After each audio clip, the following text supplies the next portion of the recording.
तो हमें इस क्वेश्चन में क्या दे रखा है, इस क्वेश्चन में हमें दो बॉडीज दे रखी हैं ए और बी, जिनके मास हमको गिवन है m और 2m रिस्पेक्टिवली। वो स्मूथ फ्लोर पे रखी हुई हैं। Now they both are connected by spring. Now अब होता क्या है, एक तीसरी बॉडी जिसका नाम है c, इसका मास हमें m दे रखा है, वो मूव करती है with velocity v0 along the line joining ab, और वो कोलाइड करती है किससे, a से, elastically as shown in the figure. Now at a certain instant of time t0 after collision, it is found that the instantaneous velocity of a and b are the same. Further, at this instant the compressional spring is found to be x0. हमें क्या क्या निकालना है, common velocity निकालना है, किसका, a और b का।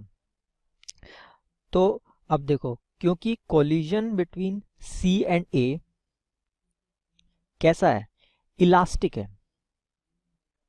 और दोनों का मास क्या है, mass of A is equal to mass of C. तो होगा क्या, on collision velocity of C and A get exchanged.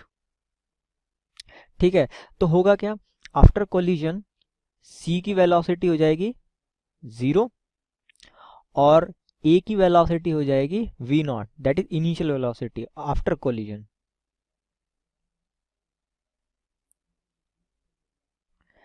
सो क्योंकि ए और बी दोनों स्प्रिंग से जुड़े हुए हैं, तो होगा क्या, इनिशियली ए की जो वेलोसिटी होगी कितनी होगी, v0,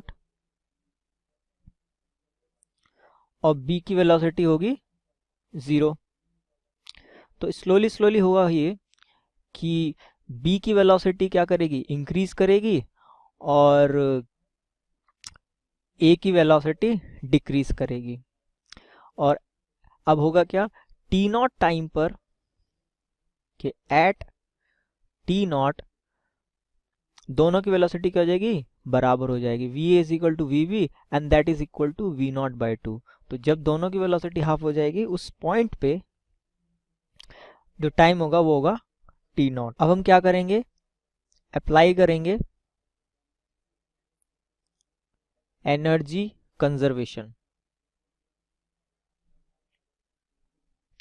तो एनर्जी कंजर्वेशन क्या होगा, हाफ m v0 स्क्वायर, जो कि किसके लिए थी, c के लिए, that is equal to half m v square v dash square plus half 2m v dash square, और प्लस कुछ कंप्रेशन की एनर्जी होगी, वो होगी k x0 स्क्वायर। ठीक है, क्योंकि स्प्रिंग क्या हो रहा है, हमारा कंप्रेस हो रहा है, तो स्प्रिंग में भी एनर्जी स्टोर हो रही है, रिस्टोरिंग एनर्जी हो रही है।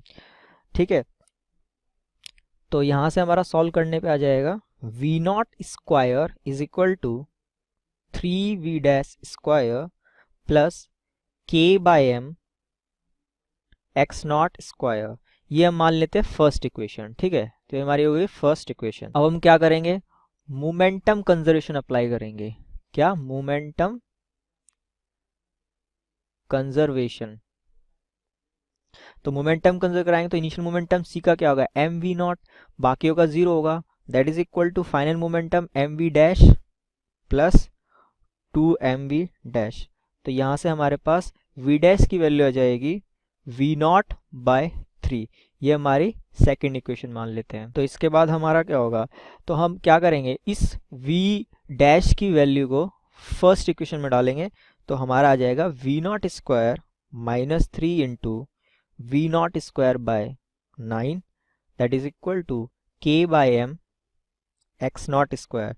तो यहाँ से हमारा क्या जाएगा, यहाँ से हमारा k की वैल्यू हो जाएगी 2m v0 square bye 3x0 square. तो हमें एक तो स्प्रिंग कांस्टेंट निकालना था और वेलोसिटी निकालनी थी जब दोनों की a और b की वेलोसिटी सेम हो जाएगी। तो ये हमारे दोनों आंसर होंगे। When a ball is thrown up, the magnitude of its momentum decreases, then increases. Does this violate the conservation of momentum principle? Okay, so conservation of momentum principle क्या होता है ये डिस्कस कर ले। So friends, according to conservation of momentum, जो momentum रहता है वो विदाउट अप्लाइंग एक्सटर्नल फोर्स, इसकी वैल्यू क्या रहती है, कांस्टेंट रहती है। ठीक है, इसकी वैल्यू पे अगर अपन कोई भी बाहर एक्सटर्नल फोर्स नहीं लगा रहे तो मोमेंटम रहता है वो कांस्टेंट रहता है। मोमेंटम क्या होता है, mass into velocity. Okay, so velocity constant रहती है, बोल सकते हैं धीरे से। अगर अपन बाहरी फोर्स लगा रहे हैं, पर एक्सटर्नल फोर्स लगा रहे हैं, तो मास तो चेंज नहीं करेंगे लेकिन वेलोसिटी में जरूर चेंज करेंगे, तो मोमेंटम चेंज हो जाएगा। ठीक है, वेलोसिटी में चेंज कैसे होगा, क्योंकि फोर्स जो रहता है वो क्या रहता है, मास इनटू एक्सेलरेशन। मास में चेंज नहीं होता, एक्सेलरेशन तो होता है, और एक्सेलरेशन जीरो कर दे तो फोर्स होता ही नहीं, और एक्सेलरेशन है तो वैल्यू, वेलोसिटी की वैल्यू पे चेंजेस है, क्योंकि वेलोसिटी, एक्सेलरेशन क्या होता है, change of velocity with respect to time. Okay, so यहाँ पर हमको क्या बोला है कि अब क्वेश्चन पे फोकस करते हैं। तो क्वेश्चन में बोल रहा है बॉल है, ठीक है, अब बॉल को अपन अपवर्ड थ्रोन कर रहे हैं। ठीक है, अपवर्ड इसको थ्रो कर रहे हैं, तो हम देखते हैं इसको जनरल लाइफ में भी देखते हैं एग्जांपल्स की, बॉल ऊपर फेंकते हैं, ठीक है, वर्टिकली ऊपर एकदम हॉरिजॉन्टल से 90 डिग्री बनाकर फेंक रहे हैं, फिर भी बॉल ऊपर पूरी तरीके से नहीं जाएगी, जब फेंका है उतना नहीं जाएगा। ये क्या होगा, एक टाइम पर जाएगा, अब उसके बाद इसका वेलोसिटी हो जाएगा जीरो, उसके बाद ये नीचे आएगा। तो अकॉर्डिंग टू क्वेश्चन हमसे आस्क कर रहा है कि कंजर्वेशन ऑफ मोमेंटम को ये वायलेट कर रहा है क्या, प्रिंसिपल, मतलब इस प्रिंसिपल को ये वायलेट कर रहा है क्या, ये जो एक्सीडेंट हो रहा है वो। सो फ्रेंड्स, यहाँ पर क्या हो रहा है, एक्सटर्नल फोर्स है। ठीक है, क्योंकि कंजर्वेशन ऑफ मोमेंटम के अकॉर्डिंग चेंज कब नहीं होता मोमेंट में, जब मोमेंट में एक्सटर्नल फोर्स नहीं लगता, लेकिन यहाँ सिस्टम में एक्सटर्नल फोर्स लग रहा है तो चेंज ऑफ मोमेंटम होगा। क्यों, क्योंकि वेलोसिटी पे चेंज होगी। क्यों, क्योंकि एक्सीलरेशन है यहाँ पर, और एक्सीलरेशन कौन है यहाँ पर, जो एक्सटर्नल एक्सीलरेशन है वो है एक्सीलरेशन ड्यू टू ग्रेविटी, जो हमेशा अर्थ सरफेस पे वर्टिकली डाउनवर्ड वर्क करता है। ठीक है, सो ये अर्थ के सरफेस पे बॉल अगर और अपन ऊपर फेंक रहे हैं तो ये नीचे आकर जरूर गिरेगा, क्योंकि एक यहाँ पर acceleration due to gravity work कर रहा है, अगर ऊपर फेंक रहा है तो ये नीचे वर्क करेगा, मतलब क्या हो जाएगा, अपोजिट डायरेक्शन में। मतलब अगर मैं यहाँ पर लिख दूं एक्सीलरेशन, ठीक, और सामने क्या लगाया मैंने, निगेटिव यहाँ पर साइन लगाया हुआ, तो इसको क्या बोल सकते हैं अपन, पॉजिटिव में रिटार्डेशन। और रिटार्डेशन का मीनिंग क्या होता है फ्रेंड्स, की वेलोसिटी जो इनिशियल है यहाँ पर u, वो क्या होगी, एक टाइम पे जाकर हो जाएगी v इक्वल्स टू जीरो। क्यों, क्योंकि रिटार्ड हो रहा है, मतलब वेलोसिटी पे चेंजेस तो हो रहे हैं, dv बाई dt तो हो रहा है, वेलोसिटी पे changes with respect to time तो हो रहा है, लेकिन निगेटिव पे हो रहा है, इसीलिए उसको बोलते हैं रिटार्डेशन। या फिर एक्सेलरेशन भी बोल दे तो निगेटिव तो सामने लगा ही हुआ है, तो एक टाइम पे जाकर क्या हो जाएगा, v का जो वैल्यू है वो शून्य हो जाएगा, जीरो हो जाएगा। ओके फ्रेंड्स, सो v अगर जीरो हो रहा है उसके बाद ये रुक गया, अब उसके बाद क्या, इनिशियल जीरो ले ले, ठीक, तो फाइनल क्या होगा, इनिशियल जीरो ले ले। So friends, v equals to क्या होता है, u प्लस 80 होता है, तो u अपन ले ले यहाँ पर जीरो, यहाँ पर अगर सेकेंड केस बता रहे रुक गया, उसके बाद u ले ले जीरो, अब a क्या हो जाएगा, g हो जाएगा, एक्सीलरेशन ड्यू टू ग्रेविटी, और t क्या हो जाएगा, किसी पर्टिकुलर टाइम पे ले ले। ठीक है, तो वेलोसिटी क्या हो जाएगी, टाइम के साथ मल्टीप्लाई हो जाएगी। सो फ्रेंड्स, वेलोसिटी बढ़ेगी ऊपर जाने के बाद, और नीचे के साइड बढ़ेगी जिस साइड पे एक्सेलरेशन है। ठीक, तो ये वॉयलेट नहीं कर रहा है। ओके, सो स्टेटमेंट यहाँ पर लिख देते हैं, नो, ये वॉयलेट नहीं कर रहा है। क्यों, रीजन क्या है, क्योंकि यहाँ पर एक्सटर्नल फोर्स, कौन सा फोर्स है, एक्सटर्नल फोर्स ग्रेविटेशनल, ठीक है, वो अप्लाई हो रहा है। ठीक है, यहाँ पर लिख देते हैं, external force of gravitational pull acts towards the earth surface. Okay, इसी नाम से क्या हो रहा है, ऊपर जा रहा है, रुक रहा है, उसके बाद वापस नीचे आ रहा है। ठीक है, इसी नाम से ये वायलेट नहीं कर रहा है conservation of momentum of principle को। Okay, thank you. Hello everyone. A man of mass 50 kg and his son of mass 20 kg are standing on a frictionless surface facing each other. Man pushes his son so that he start moving with velocity this much with respect to the man. The speed of the man with respect to the surface will be what? So let us first understand the concept. Here the only force acting is internal force. There is no external force here. So the momentum here will remain conserved. So I will write momentum of the system will remain conserved.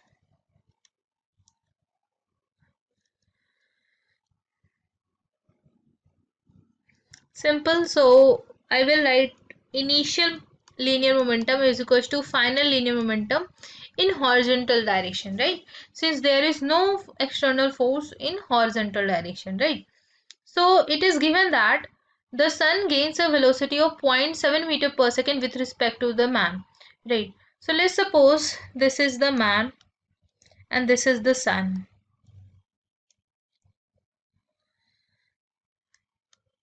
So let's suppose the velocity of man is vm in this direction, and it is given that the velocity of sun is 0.7 meter per second, right? So with respect to man, so from here I will write velocity of sun with respect to ground will be velocity of man, sun with respect to man plus velocity of man. So you know this from the relative, right? Since velocity of sun with respect to man is nothing but velocity of sun minus velocity of man. So I will get the velocity of sun by adding these two expressions. So I will add them. So 0.7 plus Vm will be the velocity of sun. Now you could see the masses are 50 and 20, right? So initially both was at rest, right? So initially the linear momentum was 0 since there was no velocity in the system, right? Now the two are moving. If I see here, so man is moving with velocity vm, and the weight of the mass of the man is 50 kg, and sun is moving with a velocity of 0.7 plus vm, right? So I will write mass of the man, velocity of the man, plus mass of the sun into velocity of the sun, right? So I will write 0 is equals to mass of the man is 50 plus mass of the sun. If you see, mass of the sun is already given in the question, it is 20. So I will put here 20 into this, right? Velocity of the sun. So you will get 50 Vm plus 20 Vm, it will be 70 Vm plus 20 into 0.7. So I will send this term here. So I will get 20 Vm is equals to 20 into this with a negative sign, right? So you can see here now the Vm is equals to minus 20.7 by 70, right? So I am removing this point and dividing it by 10. So this will be cancelled out by 10 and this will be cancelled out. So you will get minus 0.2 meter per second, right? So we took the direction rightward, so it will be leftward, right? So 0.2 meter per second towards left will be the direction. In the question only magnitude is asked, so you can see B is the correct option. Simple. Thank you. In this question we have given two particles of mass capital M and 2m moving as shown with a speed of 10 meter per second and 5 meter per second collide elastically at the origin. After the collision they move along the indicated direction with a speed v1 and v2 respectively. The value of v1 and v2 are nearly. तो हमें क्या find out करना है, value of v1 and v2. v1 v2 क्या है हमारे पास, अगर हम देखें इस डायग्राम में हमें क्या दिख पा है, हमारे पास दो बॉल है, एक का मास कैपिटल m है, एक का मास क्या है हमारे पास कैपिटल 2m है, ठीक. अब दोनों कोलाइड कर रही हैं. यहाँ पे देखो एक जो जिसका मास कैपिटल m है बिफोर द कोलिजन उसकी स्पीड कितनी है 10 मीटर पर सेकंड देखो, और जो स्पीड है वो हमारा पॉजिटिव इसको अगर कह सकते हैं एक्स एक्सिस से theta equals to 30 degree angle पे आ रहा है, ठीक. अब यहाँ से इस तरह से मोशन करते हुए आ रहा होगा इस लाइन पे, यहाँ पे कोलाइड करता है जो हमारे पास सेकंड बॉल थी जिसका मास 2m था. तो अगर आप देखो ड्यूरिंग द कोलिजन इस तरह से कोलिजन हुआ होगा दोनों बॉल का, ठीक. अब आफ्टर द कोलिजन जो हमारे पास जिसका मास 2m था उसकी स्पीड क्या है v1, ठीक. और हमारा देखो पॉजिटिव एक्स एक्सिस से theta equals to 30 degree angle पे जा रहा है. इसी तरह से हमारे पास आफ्टर द कोलिजन जो बॉल थी जिसका मास कैपिटल m था वो हमारा नीचे की तरफ जा रही है देखो, और उसकी स्पीड कितनी है v2, और वो हमारा एंगल कितना बना रहा है, हमारा देखो पॉजिटिव एक्स एक्सिस से एंगल बना रहा है थीटा इक्वल्स टू 45 डिग्री बनाते हुए इस तरह से नीचे की तरफ जा रहा था. तो आफ्टर द कोलिजन जो दोनों बॉल थी मासेस जिसका था 2m और m उनके हमें वेलोसिटीज फाइंड आउट करने थे, मींस v1 और v2 फाइंड आउट करने थे. तो क्लियरली अगर देखें v1 क्या था हमारे पास जो बॉल पहली थी, ठीक, आफ्टर द कोलिजन उसकी वेलोसिटी थी. v2 क्या था हमारे पास जो बॉल 2m थी जिसका मास 2m है आफ्टर द कोलिजन उसकी वेलोसिटी है v2। दोनों की वैल्यू हमें फाइंड आउट करनी थी। तो यहाँ से हम देख सकते हैं कोलिजन हो रहा होगा और क्वेश्चन में क्लियरली कह भी रहा है कि कोलिजन किस तरह का कोलिजन हमारे पास इलास्टिकली कोलिजन है। तो यहाँ से हम कह सकते हैं कि अगर कोलिजन हो रहा होगा तो वहाँ पे मोमेंटम हमारा कंजर्व होगा। तो यहाँ से मोमेंटम कंजर्व करा के अपना आंसर फाइंड आउट कर लेंगे। तो पहले इन हम वेलोसिटीज के कंपोनेंट कर लेते हैं। यहाँ पे देखो जिसका मास m है उसकी वेलोसिटी इस डायरेक्शन में है v। मान लेते हैं इसकी वेलोसिटी हमारे पास कितनी थी u1। इसकी वैल्यू कितनी है u1 इक्वल्स टू 10 मीटर पर सेकंड। अगर इसके कंपोनेंट करोगे तो जिसके पास एंगल थीटा होता है उसके पास कौन सा कंपोनेंट मिलता है cos। तो उसका एक कंपोनेंट इस डायरेक्शन में आ जाएगा x एक्सिस में, पॉजिटिव x एक्सिस में। उसकी वैल्यू कितनी हो जाएगी हमारे पास, देखो u1 cos एंगल कितना बन रहा है, ये वाला एंगल देखो 30 डिग्री। तो कितना हो जाएगा हमारे पास u1 cos 30 डिग्री। ये आ गया हमारे पास जो बॉल जिसका मास m था उसकी स्पीड कितनी थी u1 कब, बिफोर द कोलिजन, और वो एंगल थीटा बना रहा था 30 डिग्री। तो उसका एक कंपोनेंट जो पॉजिटिव x एक्सिस में आएगा उसकी वैल्यू कितनी हो जाएगी u1 cos 30। इसी तरह से इसका एक कंपोनेंट हमारा y एक्सिस में भी आएगा। तो यहाँ से देखो कि इसका एक कंपोनेंट नीचे की तरफ आएगा और उसकी वैल्यू कितनी हो जाएगी हमारे पास u1 sin 30 डिग्री। ठीक, दोनों कंपोनेंट हो गए। बिफोर द कोलिजन जो बॉल हमारे पास जिसका मास कैपिटल M था उसके ये दोनों कंपोनेंट हो गए। एक हमारा पॉजिटिव x एक्सिस में था, एक हमारा नेगेटिव y एक्सिस में था। इसी तरह से बिफोर द कोलिजन जिसका मास 2m था अगर उसके कंपोनेंट करें तो एक कंपोनेंट हमारा इस डायरेक्शन में आ जाएगा। अगर देखें तो लेट्स से इसकी वेलोसिटी कितनी थी u2। ठीक, बिफोर द कोलिजन इसकी वेलोसिटी कितनी है u2 और उसकी वैल्यू हमें गिवन है 5 मीटर पर सेकंड से। ये पार्टिकल हमारा जिसका मास 2m था इस लाइन पे मूव कर रहा था। ठीक, तो इसके दो कंपोनेंट करो। ये देखो लाइन हमारा कितना एंगल बना रही है, x एक्सिस से 45 डिग्री। तो इसका एक कंपोनेंट करोगे तो ये आ जाएगा हमारे पास, जिसके पास थीटा होता है उसको कॉस कंपोनेंट देते हैं, इटमी से आ जाएगा हमारे पास cos component u2 cos 45 degree. अच्छा ये देखो हमारा क्या है, पॉजिटिव x एक्सिस में है। तो ये हमारा देखो इसके पास दो वेलोसिटी है, एक पॉजिटिव x एक्सिस में और इस वेलोसिटी u2 का एक कंपोनेंट हमारा पॉजिटिव y एक्सिस में भी आ जाएगा और उसकी वैल्यू कितनी हो जाएगी, देखो u2 sin 45 डिग्री। तो यहाँ से हमने देखा दोनों बॉल के कंपोनेंट कर लिए बिफोर द कोलिजन।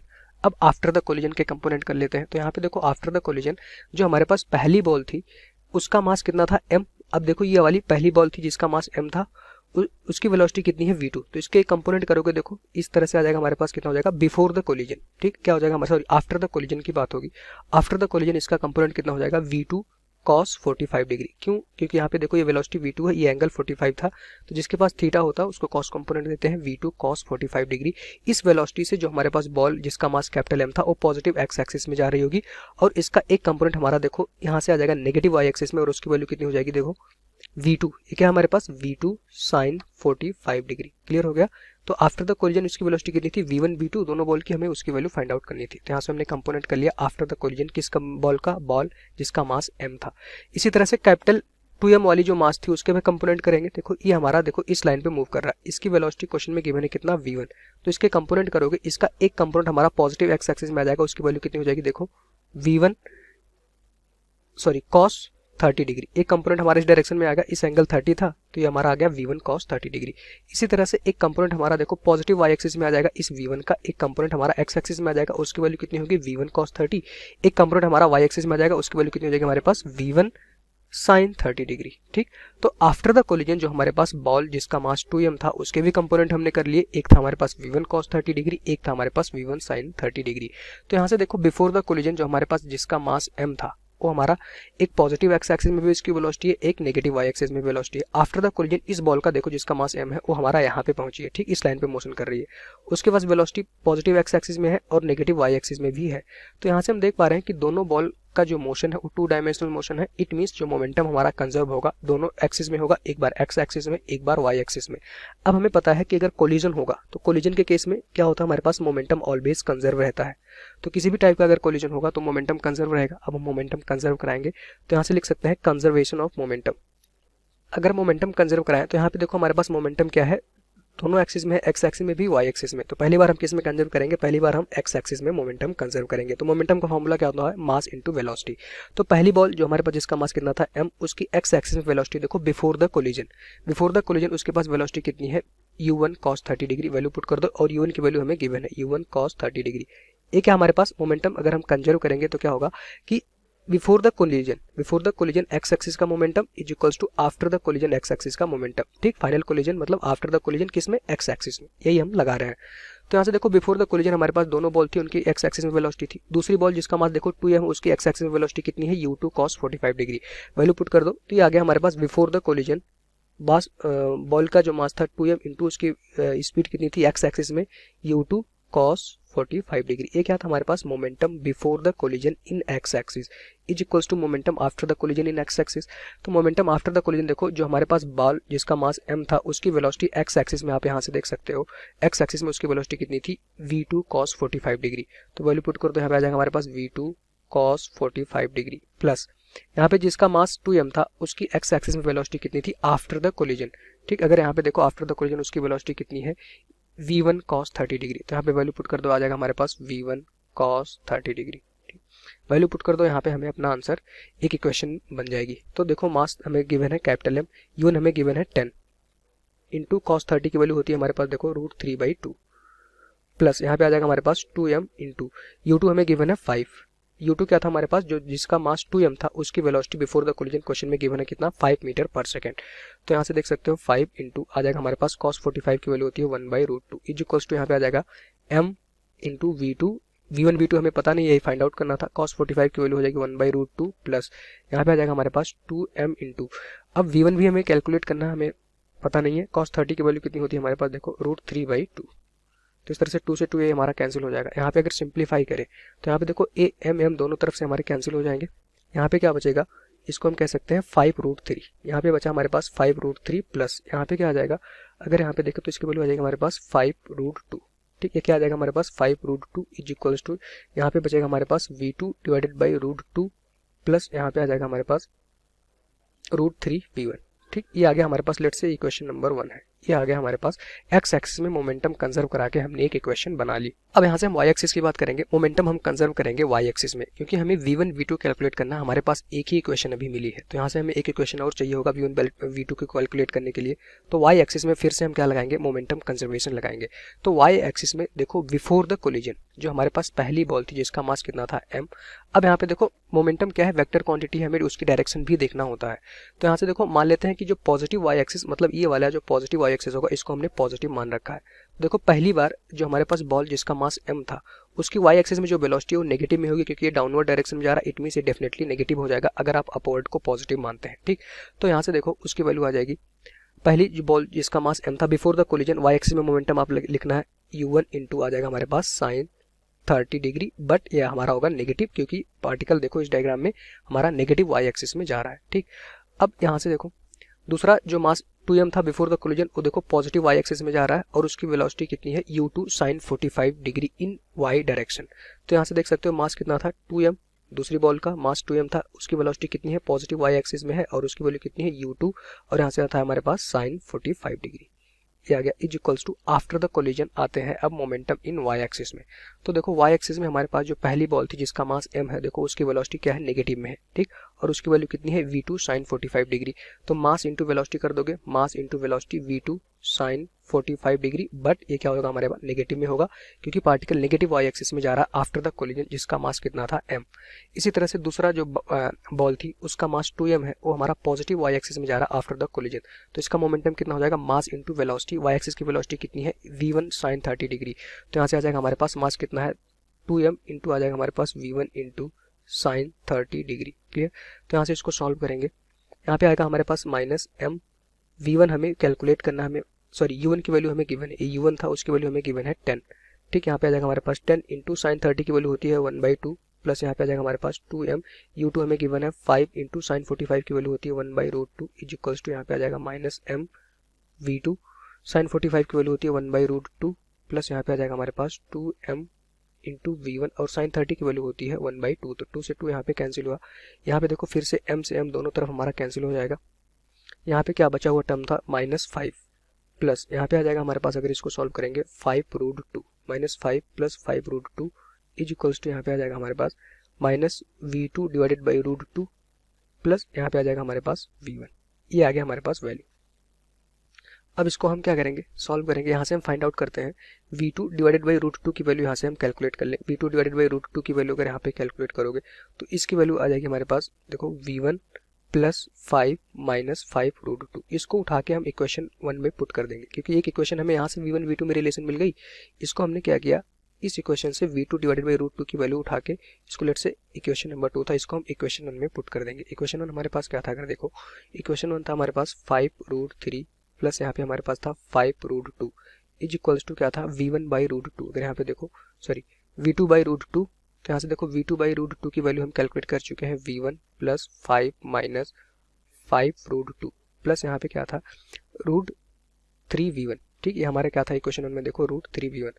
तो यहाँ से देखो एक पूरी अननोन हमें पता है, एक इक्वेशन है जिसमें एक ही अननोन है v1, तो यहाँ से इसकी वैल्यू हम कैलकुलेट कर सकते हैं। यहाँ पे आ जाएगा हमारे पास देखो 5 रूट 3 प्लस यहाँ पे आ गया 5 रूट 2 प्लस यहाँ पे आ जाएगा हमारे पास 5 root 2 minus 5 is equals to यहाँ पे आ जाएगा 1 प्लस रूट 3 इंटू v1। ठीक, इसको पूरा सॉल्व कर लेंगे तो यहाँ से हमें वैल्यू मिल जाएगी v1 इक्वल्स टू, इसको यहाँ से सॉल्व करेंगे 5 रूट 3 प्लस यहाँ पे आ जाएगा हमारे पास देखो 10 root 2 minus 5 divided by 1 plus root 3, ये आ गया हमारे पास v1 की वैल्यू।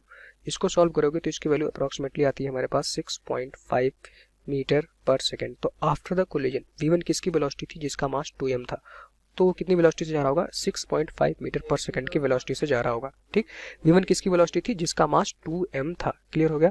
तो हमें क्या फाइंड आउट करना था v1 v2 की वैल्यू, तो v1 आ गया हमारे पास 6.5 मीटर पर सेकंड। तो अगर ऑप्शन देखो तो ऑप्शन 2 और ऑप्शन 3 गलत हो गया। अब यहाँ पे 6.5 मीटर पर सेकंड 6.5 मीटर पर सेकंड ऑप्शन 1 और ऑप्शन 4 में है। तो इट मीन्स हमें v2 की वैल्यू भी कैलकुलेट करनी होगी। अगर हमें v1 मिल गया तो किसी एक इक्वेशन में इसकी वैल्यू पुट करके हम v2 कैलकुलेट कर सकते हैं। तो यहाँ से देखो इक्वेशन 2 से हम v2 कैलकुलेट कर सकते हैं। इक्वेशन 2 में देखो हमारे पास क्या था, यहीं से देख सकते हैं इक्वेशन 2 हमारे पास है v2 root 2 is equals to v1 की वैल्यू हमने कैलकुलेट कर ली 6.5 प्लस 5 माइनस यहाँ पे आ जाएगा हमारे पास 5 रूट 2। तो यहाँ से देख सकते हो v2 इक्वल्स टू आ जाएगा हमारे पास रूट 2 और इसको पूरा सॉल्व करेंगे 6.5 प्लस 5 माइनस 5 रूट 2।